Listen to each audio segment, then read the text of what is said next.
ಬೆಂಡೆಕಾಯಿ ಬೆಳೆ ಯಾವಾಗಲೂ ರೈತರಿಗೆ ಲಾಭದಾಯಕವಾಗಿದೆ. ವರ್ಷಪೂರ್ತಿ ಬೆಂಡೆಕಾಯಿಗೆ ಮಾರುಕಟ್ಟೆಯಲ್ಲಿ ಉತ್ತಮ ಬೆಲೆ ಸಿಗುತ್ತೆ. ಜೊತೆಗೆ ಬೆಂಡೆಕಾಯಿಯಲ್ಲಿ fibre, vitamin C, vitamin K ಮತ್ತು ಆಂಟಿಆಕ್ಸಿಡೆಂಟ್ಗಳು ಸಾಕಷ್ಟು ಪ್ರಮಾಣದಲ್ಲಿ ಇರುವುದರಿಂದ ಅದು ಆರೋಗ್ಯಕ್ಕೂ ಬಹಳ ಒಳ್ಳೆಯದು. ಅದರಲ್ಲೂ ಬೆಂಡೆಕಾಯಿ ತಳಿಯನ್ನು ಸರಿಯಾಗಿ ಆರಿಸಿಕೊಂಡರೆ ಗ್ರಾಹಕರಿಂದ ರೈತರವರೆಗೆ ಇದು ಲಾಭದಾಯಕ ಬೆಳೆ ಆಗುತ್ತದೆ. ಮತ್ತು ಇಂದು ನಾವು ನಿಮಗೆ ಇಂಥ ಒಂದು ಗುಣಮಟ್ಟದ ಬೆಂಡೆಕಾಯಿಯ ತಳಿಯ ಬಗ್ಗೆ ಮಾಹಿತಿ ನೀಡಲಿದ್ದೇವೆ. ಅದು ನಿಮಗೆ ಕಡಿಮೆ ಖರ್ಚಿನಲ್ಲಿ ಹೆಚ್ಚು ಆದಾಯ ಗಳಿಸಿಕೊಡುತ್ತೆ. ಮತ್ತು ಆ ತಳಿ ಯಾವುದೆಂದರೆ ಆಡೋರ್ ಸೀಡ್ಸ್ನ ದೀಪಾ ಬೆಂಡೆಕಾಯಿ. ಈ ದೀಪಾ ಬೆಂಡೆಕಾಯಿಯ ವೈಶಿಷ್ಟ್ಯತೆ ಎಂದರೆ ಅತ್ಯಂತ ಬಲಿಷ್ಠ ರೋಗ ನಿರೋಧಕ ಶಕ್ತಿ ಹೊಂದಿದ್ದು, ಇದರಿಂದ ಕಡಿಮೆ ವೆಚ್ಚದಲ್ಲಿ ರೈತರಿಗೆ ಹೆಚ್ಚು ಲಾಭ ಸಿಗುತ್ತದೆ. ಇದರ ಬಣ್ಣ ಗಾಢ ಹಸಿರಾಗಿದ್ದು ಸರಾಸರಿ ಉತ್ಪಾದನೆ 12ರಿಂದ 15 ಟನ್ವರೆಗೆ ಸಿಗುತ್ತದೆ. ಮತ್ತು ಕಟಾವ್ ಮಾಡಿದ ನಂತರ ಜಾಸ್ತಿ ದಿನದವರೆಗೆ ಫ್ರೆಶ್ ಆಗಿರುವುದರಿಂದ ದೂರದ ಸಾಕಾಣಿಕೆಗೆ ಅತ್ಯಂತ ಸೂಕ್ತವಾದ ತಳಿಯಾಗಿದೆ.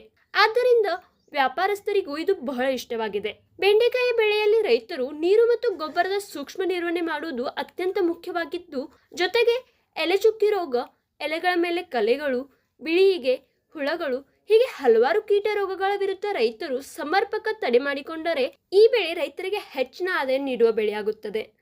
ಹೀಗಾಗಿ ನಾಟಿ ಮಾಡುವುದರಿಂದ ಹಾರ್ವೆಸ್ಟಿಂಗ್ವರೆಗೂ ಉತ್ತಮ ಯೋಜನೆ ಇದ್ದರೆ ಮತ್ತು ಅದರ ಜೊತೆಗೆ ಆಡೋರ್ ಸೀಡ್ಸ್ನ ದೀಪಾ ತಳಿ ಸಿಕ್ಕರೆ ಬೆಂಡೆಕಾಯಿ ಬೆಳೆ ರೈತರಿಗೆ ಖಂಡಿತವಾಗಿ ಉತ್ತಮ ಆದಾಯ ನೀಡುತ್ತದೆ. ಹಾಗಾದರೆ ರೈತ ಮಿತ್ರರೇ, ನಿಮಗೆ ಬೆಂಡೆಕಾಯಿ ಬೆಳೆಯ ಮಾಹಿತಿ ಹೇಗೆ ಅನಿಸಿತು ಎಂಬುದನ್ನು ಕಮೆಂಟ್ ಮೂಲಕ ತಿಳಿಸಿ. ಮತ್ತು ಇಂಥ ಮಾಹಿತಿಪೂರ್ಣ ವಿಡಿಯೋಸ್ಗಳನ್ನು ನೋಡಲು ನಮ್ಮ ಆಡೋರ್ ಸೀಡ್ಸ್ನ ಎಲ್ಲ ಡಿಜಿಟಲ್ ಪ್ಲಾಟ್ಫಾರ್ಮನ್ನು ಫಾಲೋ ಮಾಡಿ.